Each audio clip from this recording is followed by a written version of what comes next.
Kjartan Refvik wasn't your typical kid. Forget boring old Nordfjord. This was llama country, baby. His parents? Total weirdos. They thought goats were too mainstream, so llamas it was. Little Kjartan, he didn't mind. These woolly weirdos were his best buds. He'd spend hours talking to them, convinced they understood every word. They probably understood more Norwegian than most toddlers, to be fair. But Kjartan had another love rocks. Not just any rocks, mind you. We're talking beautiful, weird, fascinating rocks. He'd find them everywhere. The llamas weren't as impressed, but Kjartan, he was hooked. Growing up, Kjartan's life was a whirlwind of llama wool and geological wonders. He knew every type of rock in Nordfjord. He even gave them names. There was Big Bertha the Basalt and Gary the Nice. Don't judge. Years flew by faster than a runaway llama on roller skates. Kjartan finished school. He knew he had to leave his beloved llamas, but his passion for rocks, that was forever. So Kjartan packed his bags, grabbed his rock collection, the portable ones at least, and said goodbye to Nordfjord. He was off to Bergen to study geology.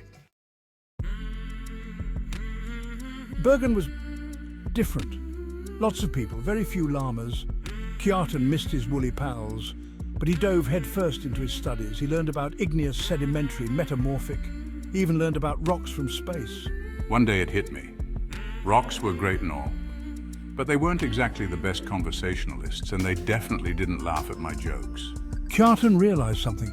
He needed to meet a nice girl, someone who appreciated both his love of rocks and his quirky humor. Someone who wasn't a llama. Helene was everything Kjartan wasn't. A city girl, sophisticated, and she worked at a quarry. Yep, a quarry. See, I loved rocks too, but not just any rocks. I loved the boom, the crash, the glorious sound of dynamite turning mountains into gravel. One fateful day, Kjartan decided to visit the quarry. He wanted to see some rock action, as he called it. He wasn't expecting much, then boom! The ground shook. Dust filled the air, and through the haze, he saw her. Helene, standing triumphantly amidst the chaos, a huge grin on her face. I was smitten. I had to meet this woman. So I introduced myself and we talked for hours about rocks, of course. It was love at first sight and sound. Their shared passion for rocks blossomed into a beautiful relationship. They got married on a glacier, naturally. They traveled the world collecting rocks and stories.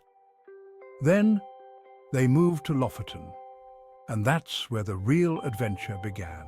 See, Lofoten was known for its stunning scenery, its fishing villages, and its dwarfs. Yes, dwarfs. Tiny, mischievous creatures said to live in the mountains. Kjartan and Helene, always up for a challenge, decided to document these elusive beings.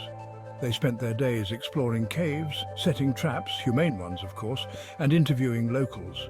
Did we find any dwarfs? Well, that's a story for another time. But we did inspire a whole community to embrace the legend. Dwarf hunting became a beloved local pastime.